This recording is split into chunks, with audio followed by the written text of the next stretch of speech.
with pitching and storytelling. It was funny as I was kind of thinking about that prior to jumping on the call. Was like while there are a lot of similarities between pitching and storytelling, it really is pitching specifically about a business idea is its own version, a little piece of the storytelling pie. And that's what we're going to focus on today, is really how to pitch your enterprise, how to pitch your business, and specifically what investors look for. And I'll talk a little bit more about that. But maybe before we get started, just as a way of background, as Tina said, I've been doing this for a while. I've been supporting early stage founders for probably close to 20 years now, which is insane. And so it's possibly in the thousands of companies now that I've helped raise money and help with their pitch and things like that. So I promise that the stuff that you're going to hear today has been well refined over 2 decades and thousands of companies watching what works and what doesn't work. So I have a little bit of a deck. Is that okay? I can use the deck. And all right, great. That'd be perfect. And then I would say that before I get started, I go into a little bit of a pitch persona when I do this. And so I would ask everybody's permission for that. And also a little bit of forgiveness, because as you'll see, it's slightly obnoxious. And but I'll talk about why I do that later on in the talk. All right, so hold on. Let me find my deck actually. Figure out how to screen share here.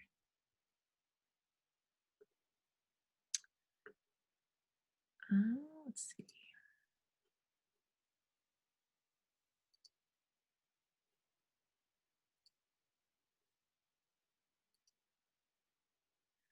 Okay, can you all see that? Actually, because I'm using 2 monitors, if you give me a thumbs up, I can't see you. So you have to tell me you can see it. Yep, looks good. Okay, great. Okay, so just a quick high level. If you're fundraising or you're out there, trying to raise capital for your venture, there are basically 3 phases of it. There's the who, like who you're talking to. There's the pitch itself, which is the message that you give them. And then there's the act of closing them, basically getting them to yes. We're only going to talk about the second one today. Each one of these things, each one of these 3 areas, the who, the pitch, and the close, are crucial for you to be able to raise capital or to get support for your venture. And so I just want to draw attention to the fact that you could come up with the world's best pitch. That doesn't mean you're going to raise. You need to get the other 2 parts of it nailed as well, and we're only going to talk about the second one.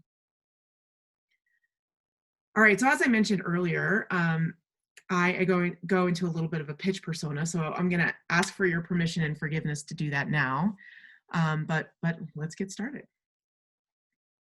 So entrepreneurs suck at pitching.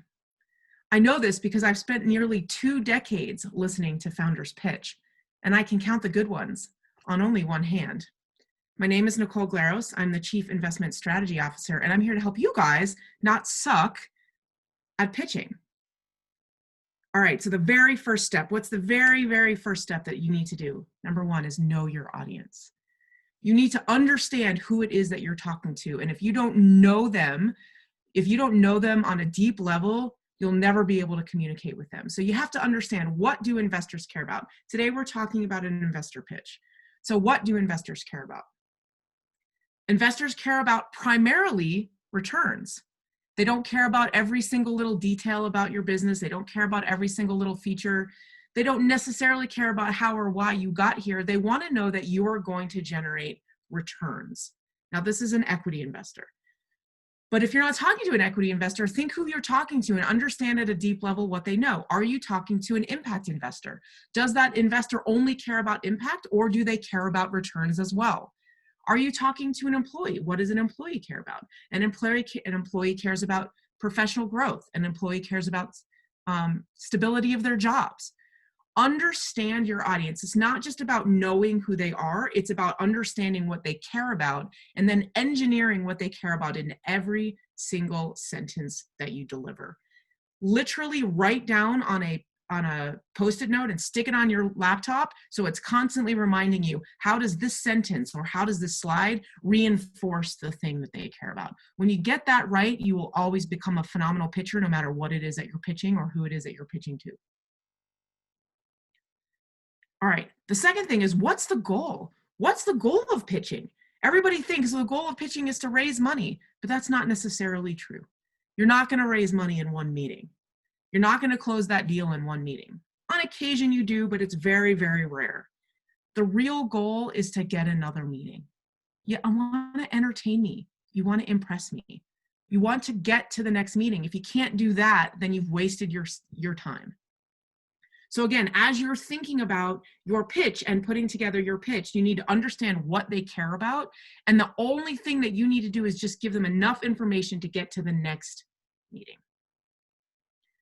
All right, there are 4 sections to each good pitch: the intro section, the demo section, the business stuff, and the landing. This is about a 5-minute pitch that you're seeing here.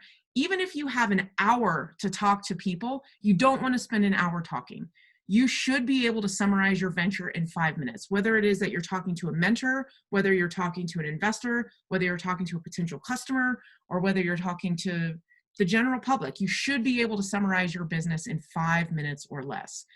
Think about that for a second. Most advertisement on TV shows and on the internet, they get less than 30 seconds. In fact, some of them take less than 15 seconds. You have 5 minutes. You can do this. Don't use the excuse that I hear so many times, but my business is different, but my business is more complex. It doesn't matter. If you don't have, you can do it in 5 minutes or less. All right, so let's talk about each section. So first of all, the intro section. So I want you guys to think back for a moment about how we started, right?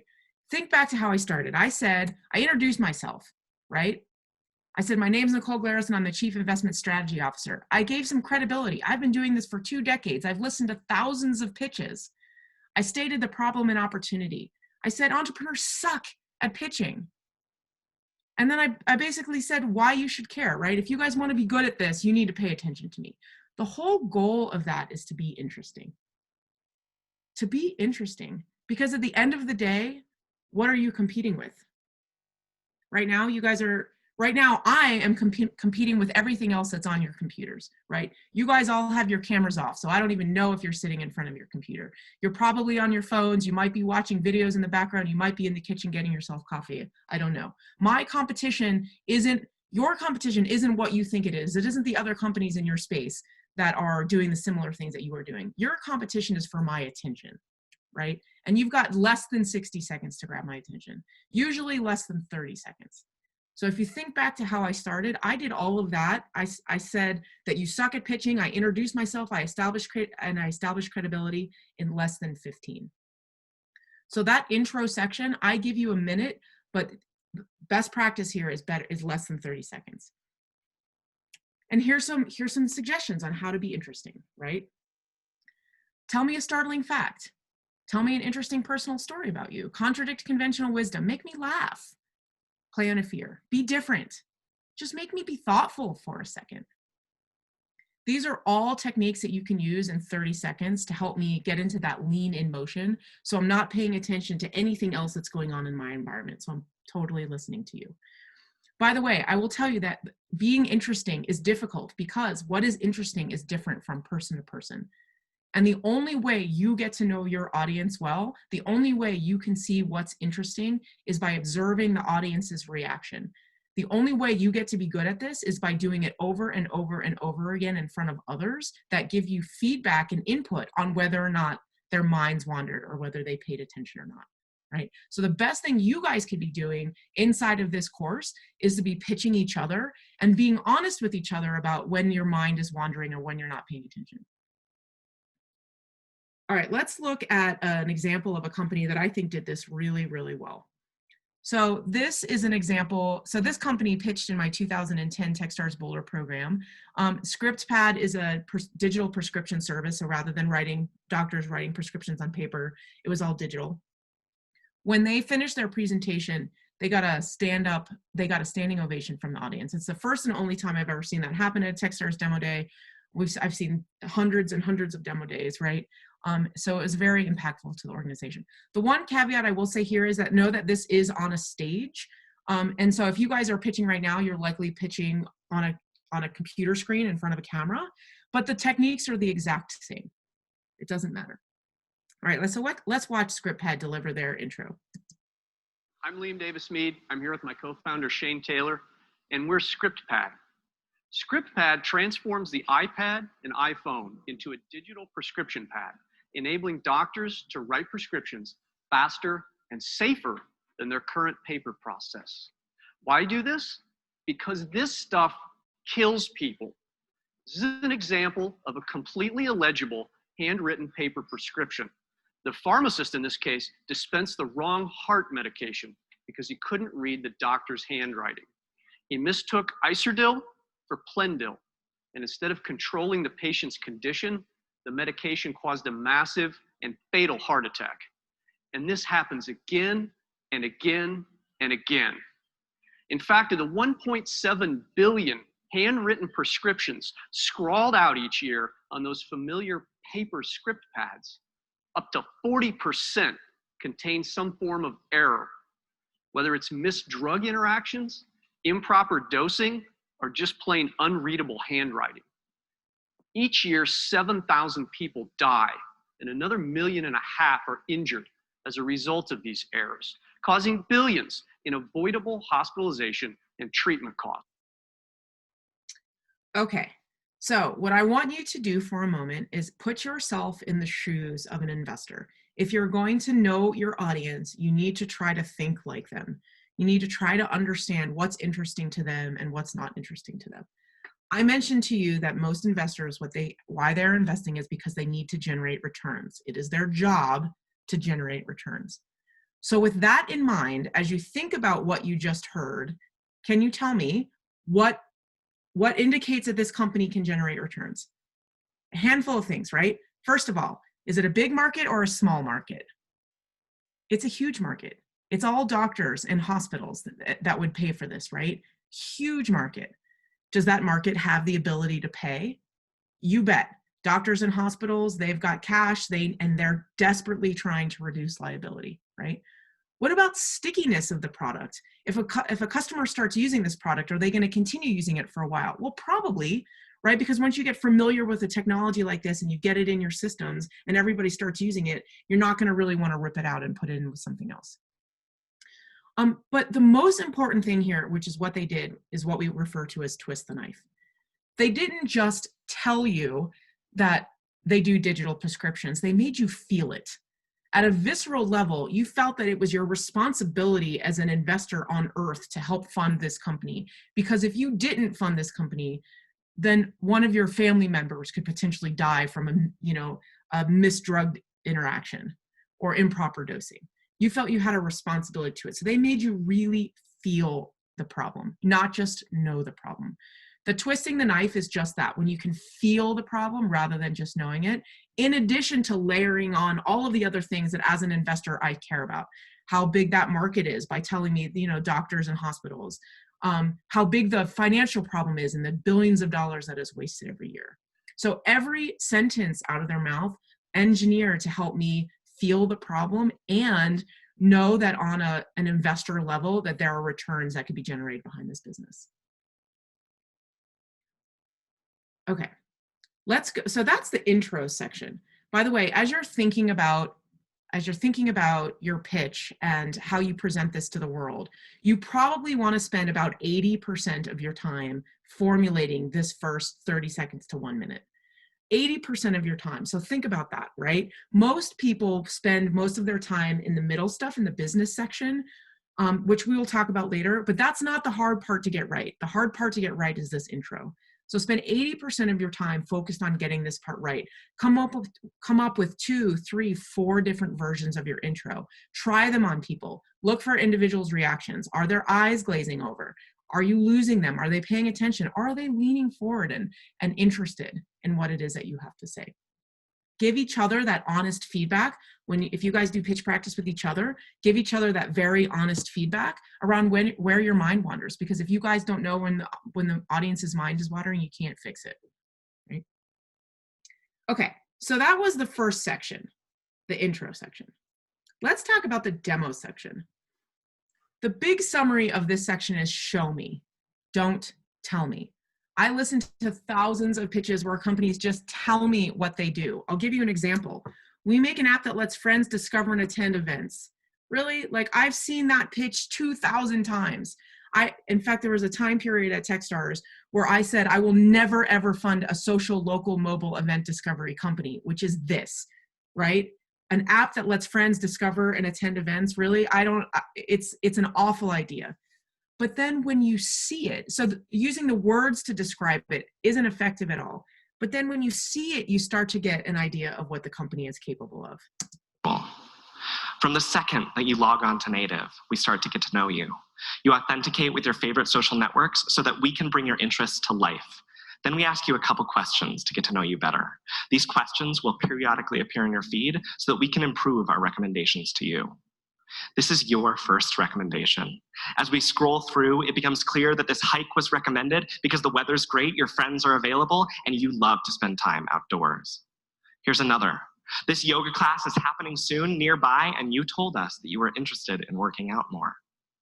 When serendipity strikes and the time is right, Native will let you know. This concert is trending now, happening soon, and matches your interests. Right from the app, you can listen to a preview of the artist, you can add it to your calendar, or even book tickets. Native also makes rallying your friends to go incredibly easy.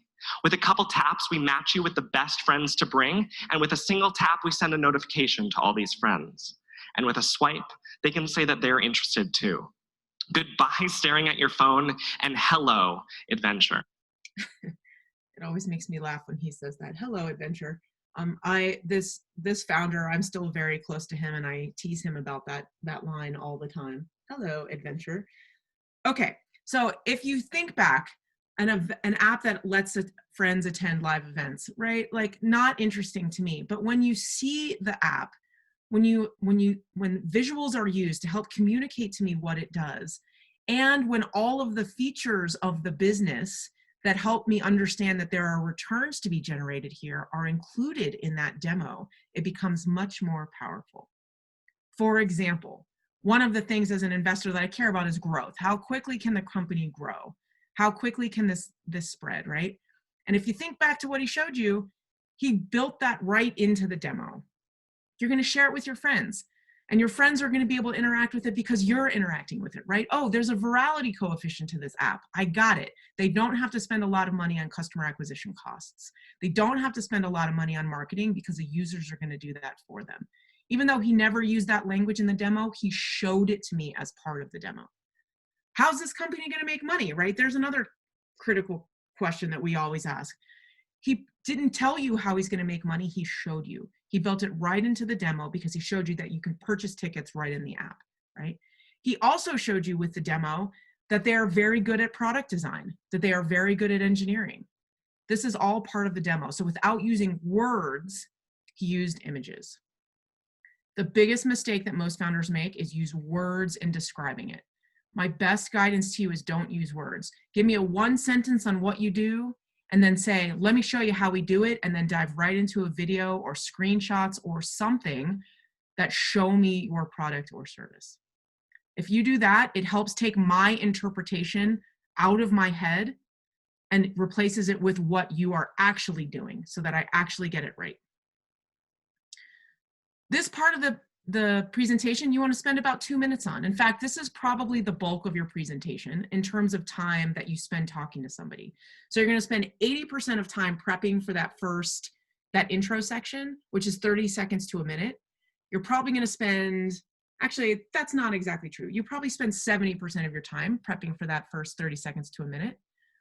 You're going to spend probably 20% of your time prepping this demo. It's mostly just screenshots and images and video, right?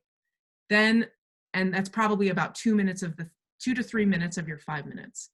And then the rest is the business section. The business section is the easy part, yet this is where most founders want to spend most of their time. But if you've done the first 2 sections right, this becomes really, really easy. So let's talk about all of the different sections in the business section. But the idea at the end of the day is, again, if I'm an investor, I care about returns. This is how you are going to generate returns. All right, so number one, you need to talk about market size. You have to talk about market. As an investor, I care about how big the market is because I care about how large the company can be in order for it to be worth my investment. So the video I'm about to show you is a founder named Isaac Saldana. He was one of the founders of SendGrid. SendGrid went through my program in 2009 and IPO'd in 2017 for over $1 billion. Isaac was a first-time entrepreneur. He is also a Mexican national, moved to the United States when he was in his teens. English is not his first language, so he was very nervous about getting up on stage. And in addition to that, when SendGrid started, nobody knew how big the market was. This wasn't a category yet. Email, so if you don't know what SendGrid does, it's email, but it's not just like, it's not marketing emails. It's not like the marketing emails that companies send out. It's transactional emails. Transactional emails are, if you think of Amazon and you think of the order notification that you get or the shipping notification, that's a transactional email, which is different than a marketing email, right? So anyway, they defined the category of transactional email, which at the time wasn't a word. And so when they went to talk about the market, they didn't know how to talk about it. There were no stats on it. But he used some images to explain it. So let's listen to him. So how big is our market size? The companies you see here are email marketing companies, and they approximately send 100 million emails per day. Facebook alone dwarfs this market. They send over 500 million transactional emails per day.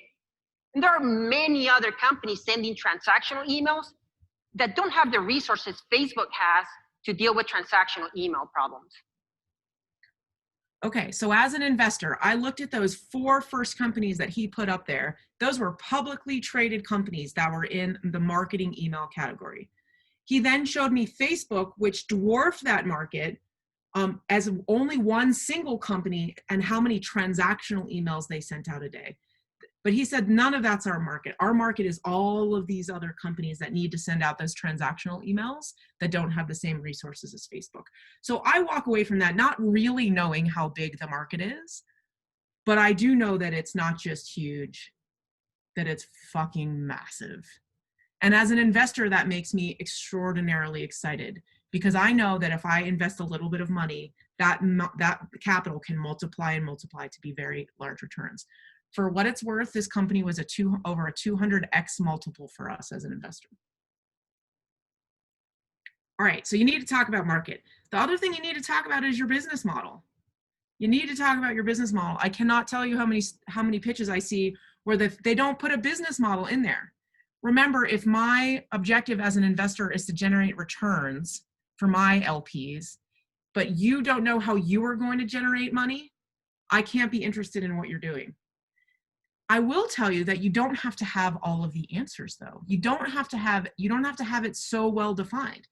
If you look at this slide, what's wrong with this slide? Other than the fact that there are too many words on it, which is very true. What's wrong with this slide is that there is no pricing on it because the founders didn't know. They hadn't tested the pricing model yet, but they did know that they were going to create different tiers of pricing, that they were going to have a free tier, and that they were going to have 2 additional tiers. So at least I understood that this is a SaaS model, a recurring revenue model, right? And even though I don't know the exact details yet, I know that the founders have thought about it. So my point is, you don't have to have all of the answers to talk about your business model, but you can't ignore it. You have to talk about it. Because if you don't know how you're going to make money, I don't know how I'm going to generate returns with an investment in your company. All right. A lot of founders want to put competition up. They want to talk about their competition. Here's the thing at the end of the day, I don't care about your competition. I care about why you're different than the competition. I care about why you're going to beat the competition, why you are better than them. So don't just put one of those silly charts up that puts check boxes next to the different features. I want to know why you're going to beat them. So let's listen to this company talk about why they're different. I'm sorry, the audio on this is a little bad. So if you can't hear it, just kind of try to strain. I'll walk you through it at the end. But this company made a little device that plugged into the OBD2 port on your car that turns your car into a Fitbit-like device. So let's listen to him talk about differentiation. Now, we are unlike anything out there on the market today. We'll work on any make of car. We are hardware agnostic. You buy off-the-shelf hardware, you can pick it up for as low as $10 on Amazon or Sears. Our product is multi-platform, and we do all of this with no monthly fees. Okay, so he didn't just get up and say, this is why we're better than, or he didn't say OnStar sucks or Automatic sucks. He walked you through all the reasons why they were better. They work on any car make, right? Versus OnStar, which only works on Chevrolet or whatever brand they work on. I can't even remember. We use off-the-shelf hardware, and the subtext there is versus our competition that uses custom hardware. So they first of all, they hit the high road. They didn't talk about why their competition sucks. They talked about why they were better. They also did show you their competition. At the bottom of the screen, you can see the 3 biggest competitors that they have. So I know that they know who they are, but I also know what makes them better and why their customers are going to buy their product over the competition. It's really subtle, but it's important that you focus on the differentiation, why you are going to win over your competition, rather than just focusing on the features and your competition itself. All right. This is my favorite slide in the whole entire deck. This is a company that went through our program in 2009. Yeah, 2009, called Next Big Sound.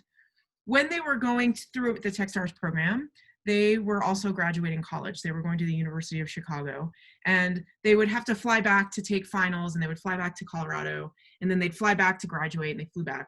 And so when it came time to do their pitch, they really struggled with the team slide. Like, they're like we're college students. We've had some internships and some like waiting tables jobs, but we don't have like big careers or big names to put behind us. So what do we do here? And they really struggled with that. Well, at the time, back in 2009, they decided that they wanted to raise a seed round of $250,000. And by the way, in 2009, that was a standard seed size round. $250,000 was a normal seed size round, not like today's 1.2 million or whatever it is. Anyway, they decided they wanted to raise a seed round of 250K from Foundry Group. And Foundry Group, if you don't know them, but they're a venture capitalist that is very close with Techstars, and they're located in Colorado too. The guys are friendly with us. Okay, so when they went to stand up on demo day, this is the slide that Next Big Sound put up on their demo day pitch to talk about the team. And at that exact same time, this is the website of Foundry Group on their team page. So Foundry Group was in the audience that day. So this is the team slide that Next Big Sound put up. And this was the website of Foundry Group, the Foundry Group team. You can see the similarities, right? Yes. So who do you think in the room got the joke? Nobody but Foundry Group, okay? Of course, nobody else in the room is staring at Foundry Group's teams, like the team page on Foundry Group's website, so only Foundry Group got the joke. But what message do you think that this says to Foundry Group? Of course it says, we're watching you and we want to be like you and we want to work with you. Of course it says that, but it says something else that's more subtle and more different, which is, look, if I could be this creative about a team slide in a pitch deck, imagine how creative I can be about other challenges my business faces, right? The company started out to try to raise 250K. They ended up raising 1.1 million, and that company sold to Pandora in 2018, I believe. My point is this: you have weaknesses in your business. There are weaknesses for your team or for whatever it is about your business, but with a little creativity, you can turn it into its strength. You just have to think creatively about it. Think outside the box about how you can turn whatever the weakness is of your business into a strength, and then position it as such. It is that kind of creative thinking that guides successful companies. It is not necessarily having the perfect team and all of the right backgrounds and all of the right funding. None of that matters. What matters is your ability to creatively approach problem solving. All right, another section and a half that you need to put in your deck is timeline and traction. The most important words on this slide are in just 87 days, right? If you integrated six services tracking 500,000 artists and recorded 130 million fan interactions, well, if that was over 20 years, that's not interesting. What's interesting here is that it's just in 87 days. As a company, for you, time is money. The clock is ticking in order for you to, before you run out of capital, right? It's always ticking. And so what you want to show is that you can execute quickly and learn quickly from those mistakes, or from whatever mistakes that you're making. So 87 days is super powerful here. And also a traction slide, right? In traction slide, you're not just showing me that it's just in 87 days, you're also showing me that you can just execute. And look, these are all of the companies that we made relationships with in the last 87 days. Wow, that's really impressive. These guys hustle. By the way, this is the same company, Next Big Sound, with the previous slide, which is the team slide. These guys were total hustlers. I remember them in program. One of the founders literally was on his phone 10 hours a day, hustling, calling all of these record labels to try to get relationships with them, and he did it. He did it. It was awesome. So make sure that in your deck you're putting some timeline and traction that helps me show you how quickly you can hustle and how much you got done in that period of time. And that's really it for the business section, right? It's pretty easy once you've gotten the first few sections right. All right, then the last section is the landing session. And this is just basically lasting impressions, what you want me to walk away with. Don't fumble the end, right? So what do you want to do at the end? So number one is you want to beat me over the head with your key points. I'm only going to remember 2 or 3 things that you told me. I want you to write those 2 or 3 things down on that little sticky note that you put on your computer that you reinforce 2 or 3 times throughout your deck. So you can say it in the intro section, you can put it in the demo section, you can put it at the end, or you can put it in the demo section, you can put it in the business section, and you can put it at the end, or some combination of that, right? But I'm only going to remember a couple things. So you want to use the closing section to hit me over the head with a couple things that I'm going to walk away with remembering. The second thing you want to do in the closing section is always make a call to action. Always, always, always, always, always. I'm amazed at when founders are talking to me and they're just like, so what do you think? Right? And I'm like, really? Is you don't want to get something out of me other than like, what do you think? You should always be making a call to action. Is this interesting enough for you to consider an investment? Do you know any other investors that might be interested in something like this? I'm looking for a VP of engineering. Do you have anybody that you could introduce me to? I'm looking for early beta testers. Would you download my product and give me some feedback? I need an intro to IBM. Do you have anybody that could do that for me? Every single time you stand up in front of people and every single time you talk about your business, you always should make a call to action. When you became an entrepreneur, you became a salesperson, whether you realize it or not. And that's really it for the closing section. Some final thoughts, some things that just to keep in mind. Delivery is everything. Remember, I opened up and I said, hey, I go into a little bit of a pitch persona when I do this, and I ask for your permission or your forgiveness, both of them. It's amazing. Like if you just stand up there and you start reading, most applications will not require defer up to 0 out of cost. If you just start reading off of your paper, it's boring. And remember, your whole job is just to get to the next meeting. Delivery helps keep people engaged, and delivery is easy because it's practice. Even if you think you suck at this, you can get good at it with just practice. So every time, every single time you deliver, you want to practice like you play. Practice that delivery. Practice about when you're going to speed up and talk really fast, because when you do that, it shows enthusiasm. Practice when you're going to get really loud because, hey, that draws my attention in.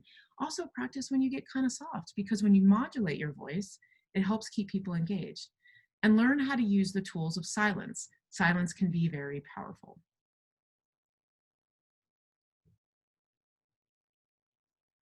All right. Couple other things. No bullet points. No bullet points in every single deck. If I find out that you guys listen to this talk and then put bullet points in your pitch deck, I am going to come and find you and smother you with hot tar and spread chicken feathers on you. Because there's nothing about bullet points that are interesting. Seriously, how many college seminars have you listened to where the professor just drones on and bullet points behind them? There's a reason for this, is because we have a limitation in our brain that you can either listen or you can read. You cannot do both. You literally have a bottleneck in your brain. And when you put words on the screen, people will read the words. They will not listen to you. What you want is people to listen to you and use images on the screen to reinforce the words that you're going to say. See, if you guys just got to the bottom of the last bullet point on there, you have just proved my point, because I know you did not hear a word I just said. People will listen or they will read. They will not do both.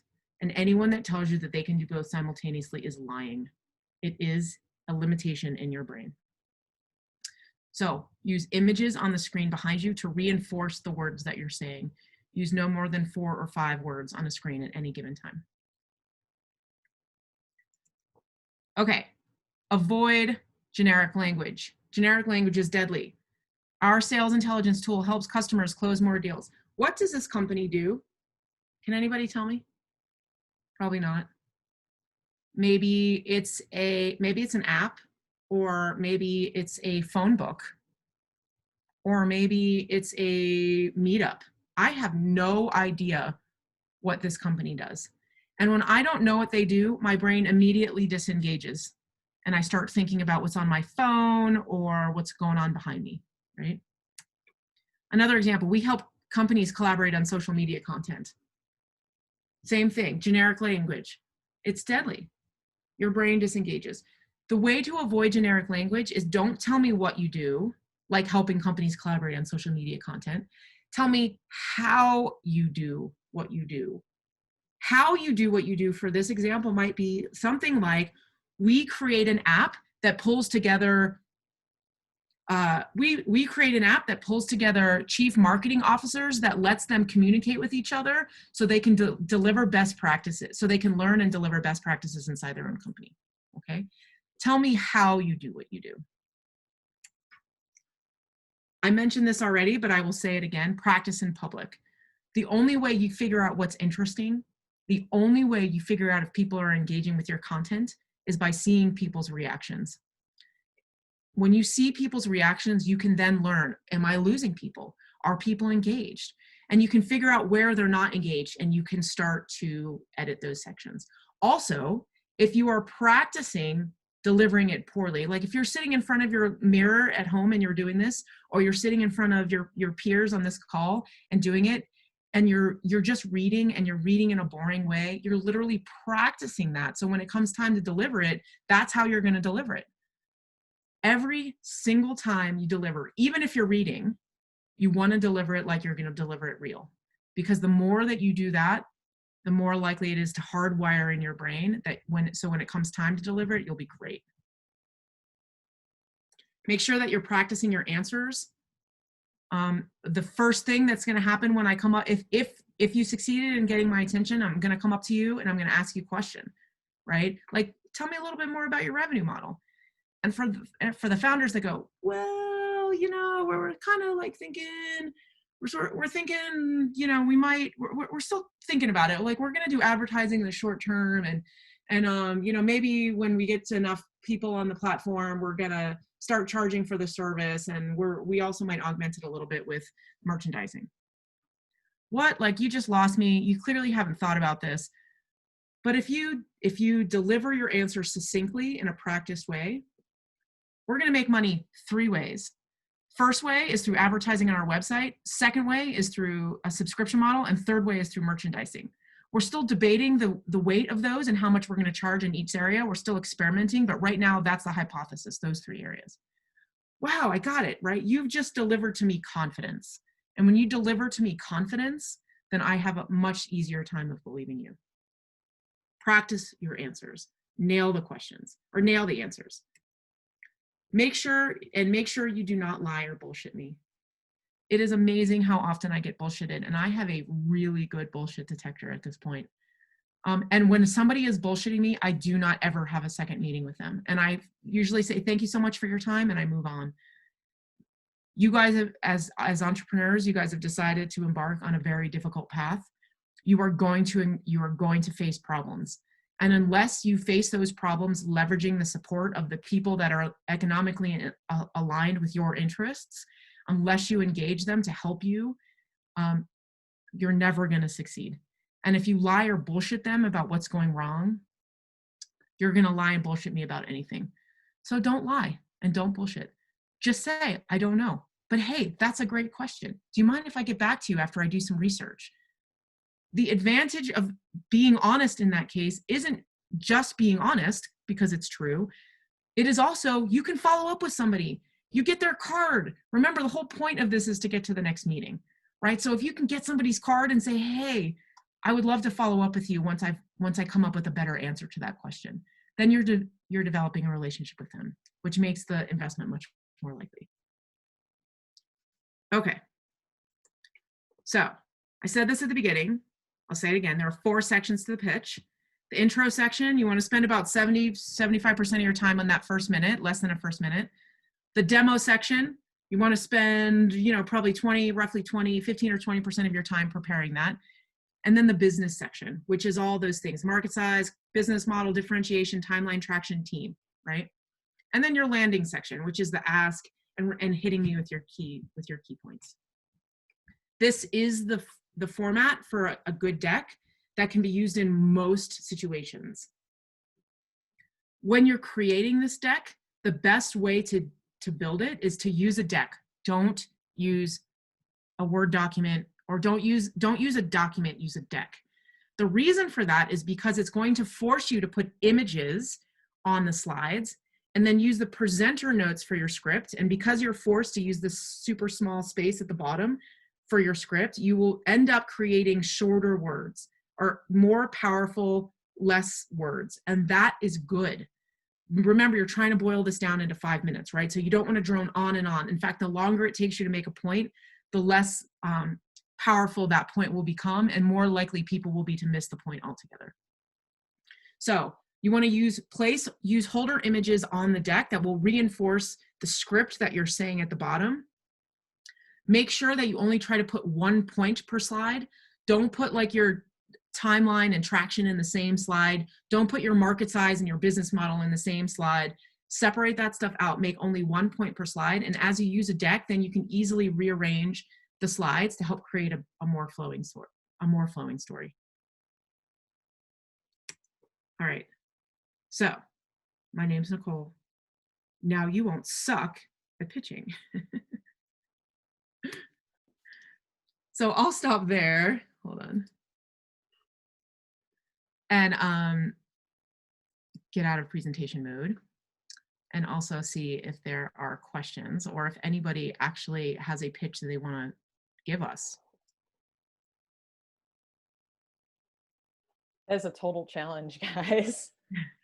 I want to thank you before we go to questions. Like, there are some key things here that I feel like a lot of entrepreneurs think they know, but like once you're on the other side of this, and like our team sees like hundreds of pitches a year for different competitions and judging and things like that, it's like crazy how poor fundamentals can be in these areas.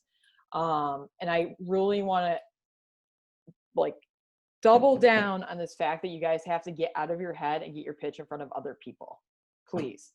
Because that feedback and asking people, when did you lose, focus in what I was saying, like you have to figure that out with friendly audiences before more is on the line. We're going to give you guys some opportunities to do that, but like, please practice your pitch and have people poke holes in it for those specific things that Nicole was talking about. But I'll turn it over to you guys for questions. I also think if anybody has like, even if they have an intro to their pitch that they want to practice on this group, I'm happy to give feedback on it. It's the hardest part to get right. When we do this at Techstars, we spend, so of the 13-week program, the companies usually do pitch practice a couple times a week. And outside of the formal pitch practice, they usually do it on their own a handful of times. But we probably spend the first 10 weeks on the intro section, and then the last 3 weeks on everything else, because the first section is hardest to get right. And like, if you get that part wrong, you lose everybody. You could have the cure for cancer and you still lose attention, and nobody's going to listen to you.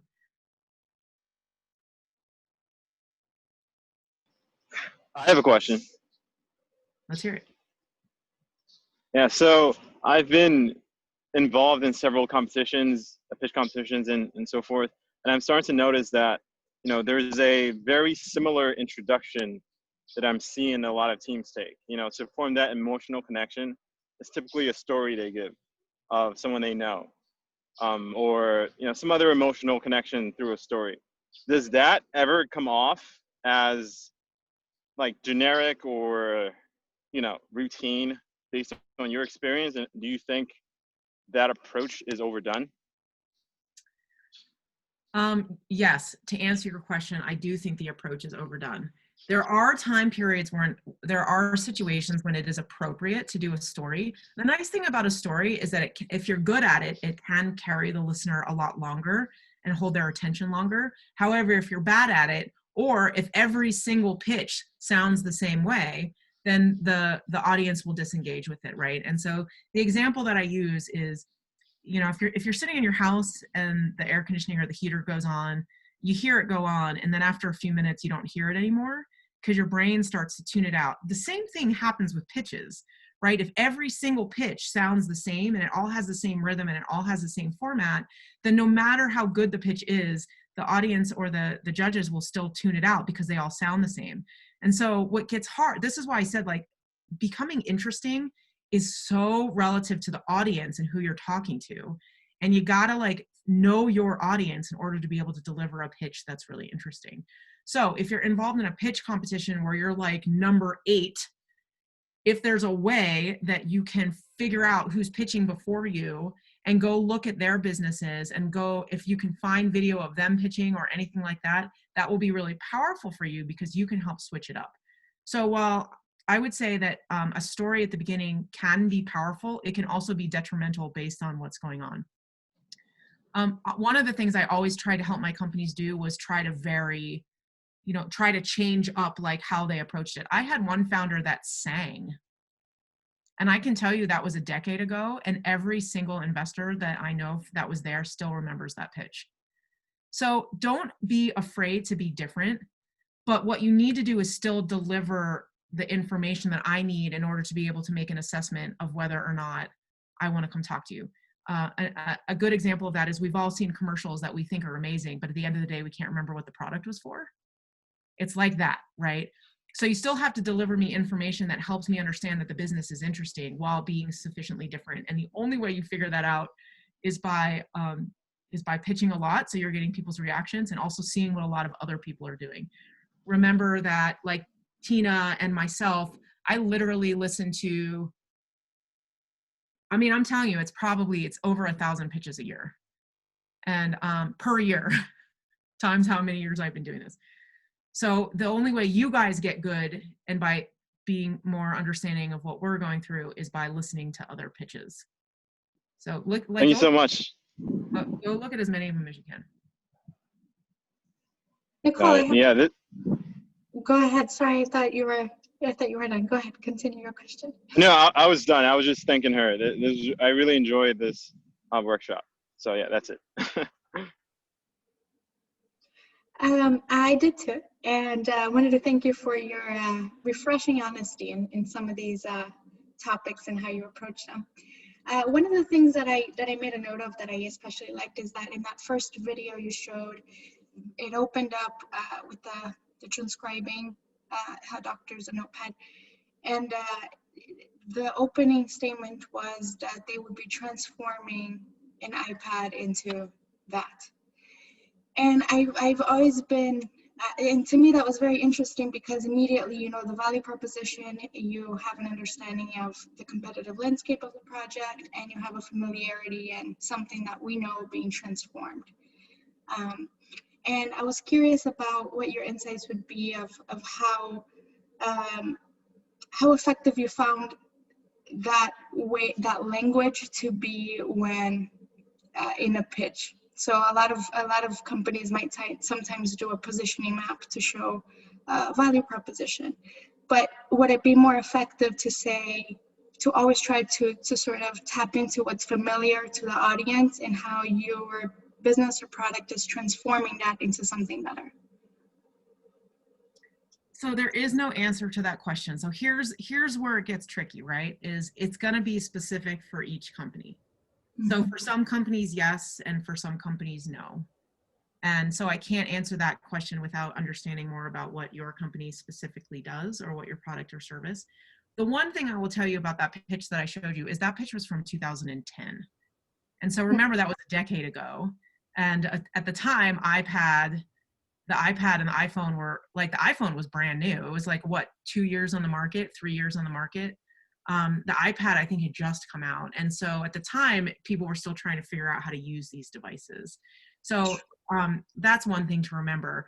If you were to say that today, people would be like, come on, really? There's like 10,000 other products that do that now. And so just trying to orient you on when that company pitched and what was going through people's minds then, I will tell you that when I hear words today like transformation and revolutionize, I kind of throw up a little bit in my mouth, mostly because they're overused. And let's be honest, like, how many products out there have really transformed or revolutionized?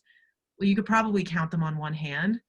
Not to say that yours won't, but when you hear it often enough, it degrades the meaning of it, right? And usually the founders are more optimistic about that stuff than the investors are. So, but again, I would tell you, try, like, the way to get your intro right is try a couple, like, come up with 5 different intros.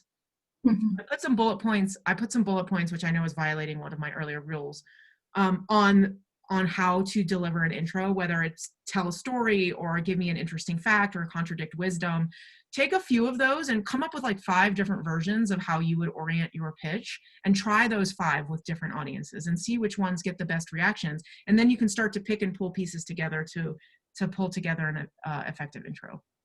So I guess my point is like, a lot of people, they'll come out with one intro and then they keep trying to just refine that single intro. Don't do that.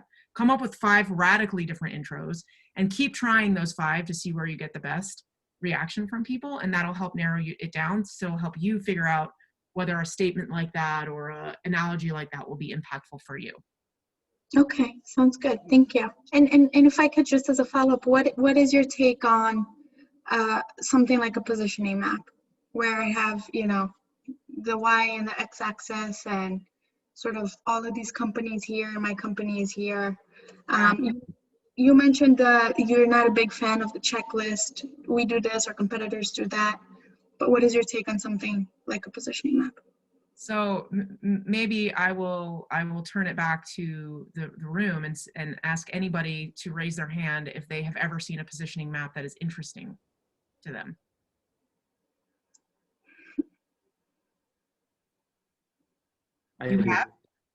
You have seen a positioning map that's interesting to you? Positioning map.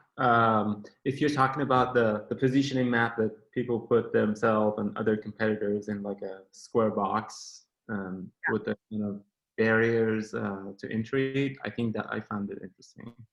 Okay, there's one.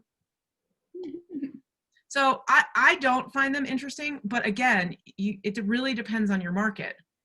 And so you will have people in a room. So when I do this, with Techstars people, we do a lot of feedback as part of it, and everyone is and giving each other feedback on their pitches. And so what you will never find one thing that works for all people, and you shouldn't try, by the way. Like, don't try to find one thing that works for all people. You want to try to find the thing that works for your specific audience. And so that question I can't answer, but because again, it depends on your business, it depends on who you're talking to. And so what you can do is put that in there and see, do people resonate with that? Is it making people fall asleep? Right? And when you get feedback like that from people, then it can more easily answer the question.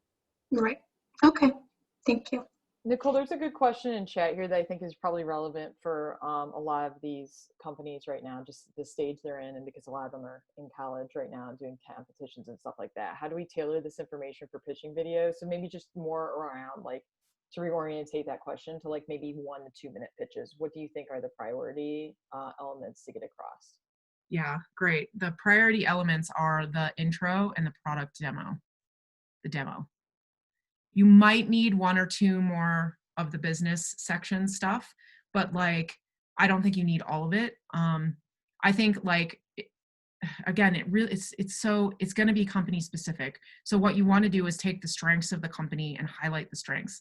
So what I would say is if you've got a product that already has users or revenue, you want to open with that. Like, let me show you why 10,000 people are already using our product, right? You can, and that's your whole traction statement. Like, that's your whole traction line. But if you don't have that, you don't want to say it. But I don't think you need to necessarily walk me through all the business model stuff. I don't think you necessarily need to walk me through all the team stuff, unless you have a really phenomenal team. And what I mean by that is like, I mean, just because you're in college, my guess is you probably don't have the phenomenal team yet because you don't have the experience or the expertise or the background yet, but you might, right? Like if Larry Page, you know, we're going to come and deliver a 1-minute pitch, he could just be like, I'm Larry Page and I'm starting another company. Does anybody want to participate? And he doesn't even need to tell you what he does. So everyone would be like, yeah, I want to fund that business. So you have to think about what are the strengths and then figure out how to boil that into 1 or 2 minutes. But most of the time it's the intro and the demo, the product demo.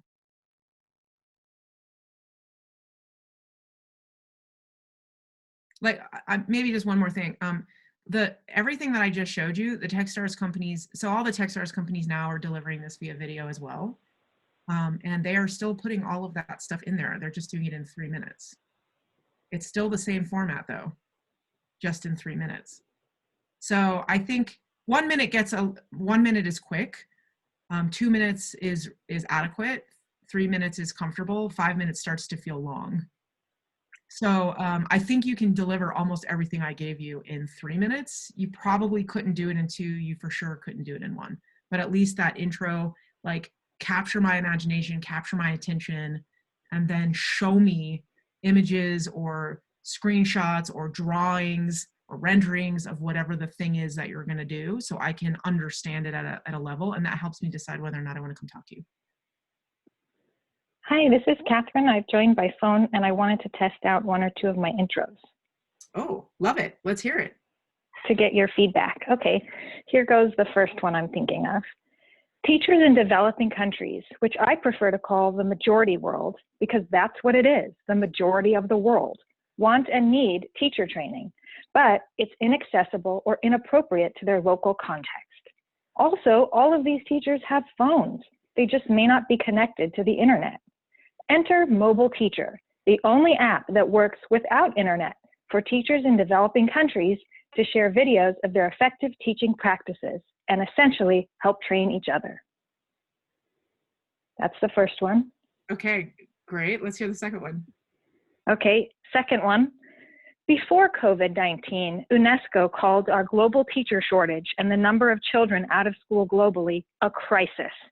After COVID, it's only further revealed inequities globally, with 1.5 billion out of school and even further teacher shortage. Enter Mobile Teacher, the app that works without internet, so teachers in developing countries can share videos of their effective teaching practices and essentially help train each other. Well, I am a social entrepreneur, so social impact doesn't go over well with VCs, and I'd love your advice.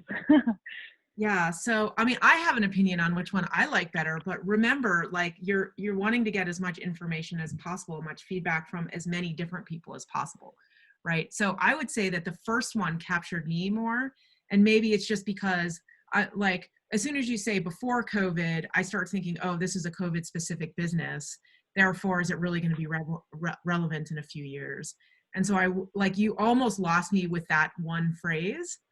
Interesting. Totally get why, like, I got the like mobile videos without internet thing, and so but I didn't understand how that was solving a COVID problem. I thought your first one was much more broad, and it felt like a bigger market to me. It felt like a longer timeline to me. It felt like it was addressing a real problem in the space to me, and so I like the first one better.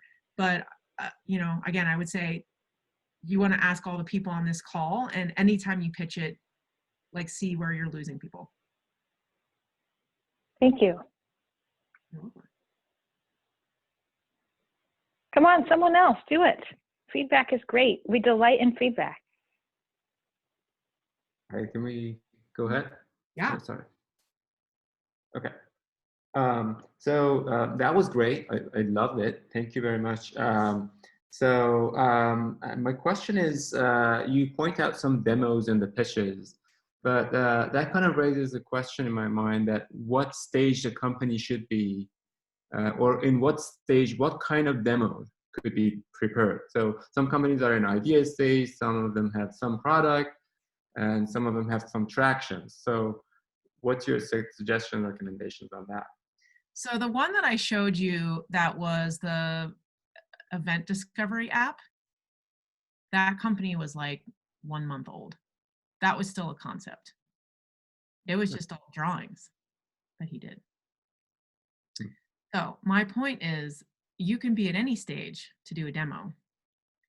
What's powerful about being forced to do a demo, even if you're still at the idea phase and you haven't built anything yet, is that you actually need to start to put pen to paper on what the product will look like and how people will interact with it.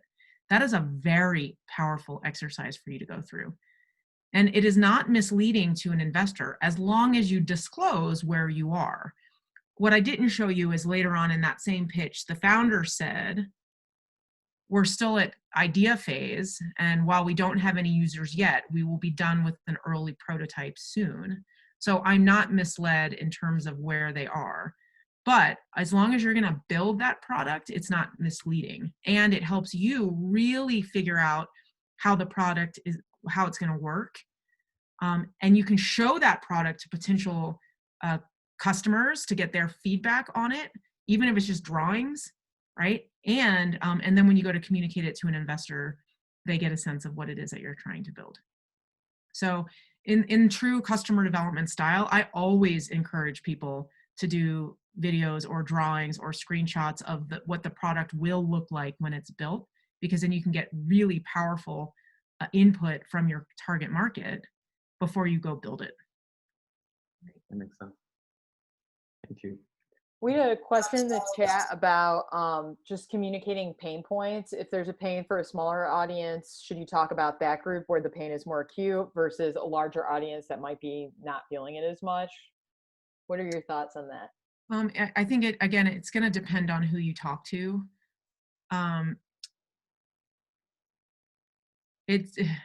There's no answer to that question. It's going to depend. What I tend to tell entrepreneurs as a blanket rule is, I want you to pitch me vision, and then I want you to tell me how you're going to get there, rather than pitch to me the small little thing that you might be doing today and tell me how it's going to grow.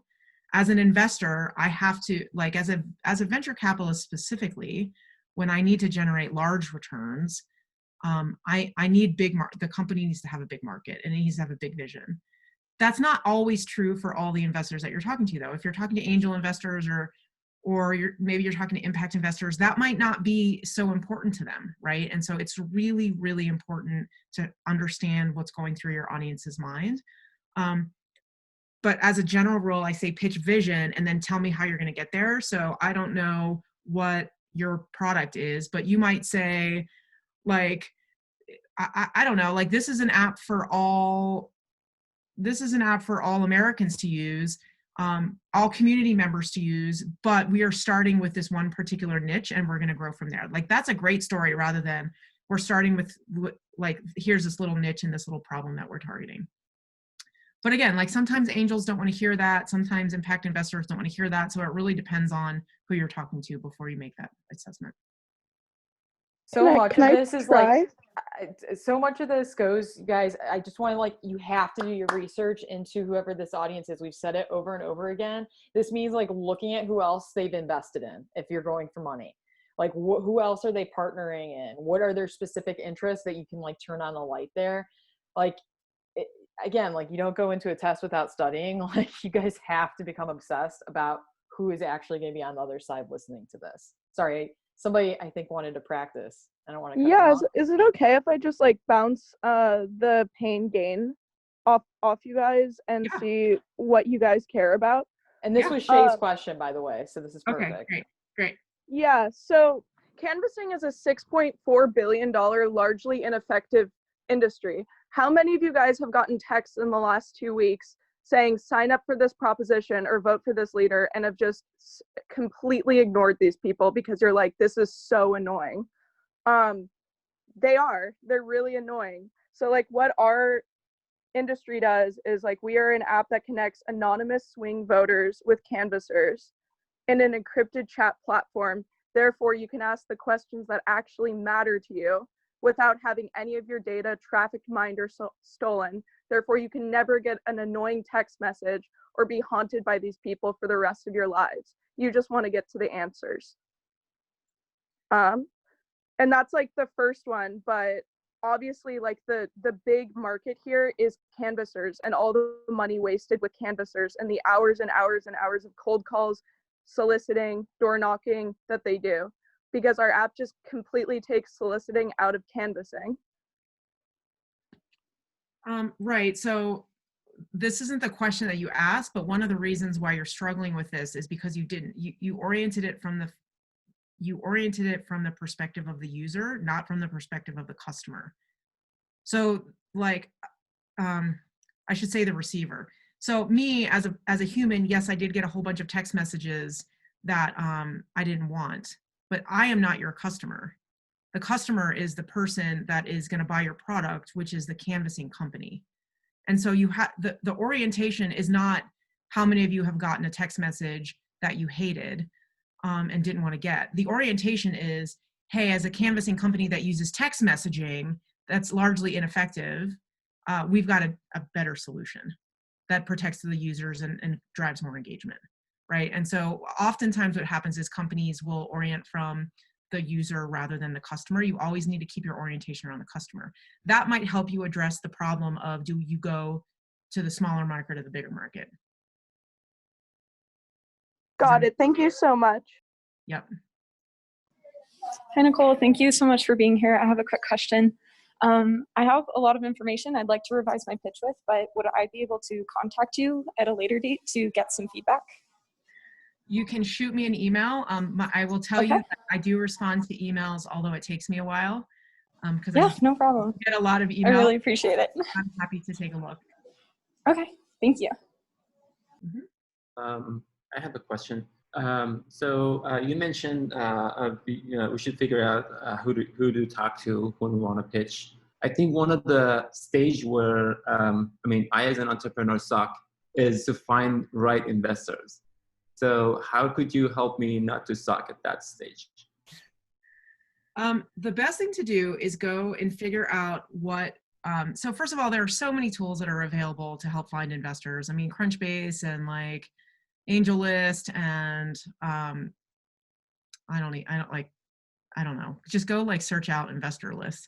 Then you just need to start to figure out what stage that they invest in and what areas they invest. So if you're really, really early, you're likely to not ever go after a VC, right? If you're still at the idea stage, VCs are not going to be appropriate for you. You want more angels or potentially pre-seed funds. So the smaller the fund, the better, or as an angel investor. The second thing you want to do is try to figure out what areas that person or group has invested in before and if it's tangential to you. And then the third thing you want to do is make sure they haven't invested in any of your competitors. And so it takes a lot of footwork. It's like, yeah, there are probably 800 investors in the US, maybe more, and you got to go one by one and figure out what stage that they invest in, what average check size they write, and what sectors that they invest in. And then that'll help narrow it down. Once you've narrowed it down by that, then you can start to ping your network to figure out if anybody knows anybody at that company or that individual. And all right. I was gonna say, so sorry, I got a jet because I got a 10:15. So. Thank you so much, Nicole. Appreciate your time so much. Everyone stay on really quick because I want to have some closing statements, but Nicole, thanks. It was awesome. And I know everyone got a lot of value out of this. So appreciate it and see you soon. Awesome. Thanks, Bye. guys. Best of luck. So I love, just shout out to Shay and Catherine for practicing those pitches live. That takes a lot of guts and just snaps to you guys. It's also really helpful for peers on the call to see pitches, honestly. So thank you too for putting yourselves out there that way. For the rest of you, I actually have started a pitch channel on the Slack. So just like I think Max put his website up for you guys to provide feedback on, I encourage you all to put up pitch recordings so that you guys can get the type of feedback that Catherine and Shay received today. So I will plug that in the Slack general right after this. So you can enter that. And I encourage you to put other stuff in there. Pitch resources, pitches that you've seen that kick ass. Just to continue to get resources like this in front of everyone. I want to, again, thank you all for your engagement. Our next workshop is going to be on digital marketing and PR. So continuing this kind of theme of communication and how we talk to external audiences about our products and services. As always, feel free, DM me, email me if you have any questions, and we'll talk soon. See y'all. Bye. Thank you. Thanks a lot.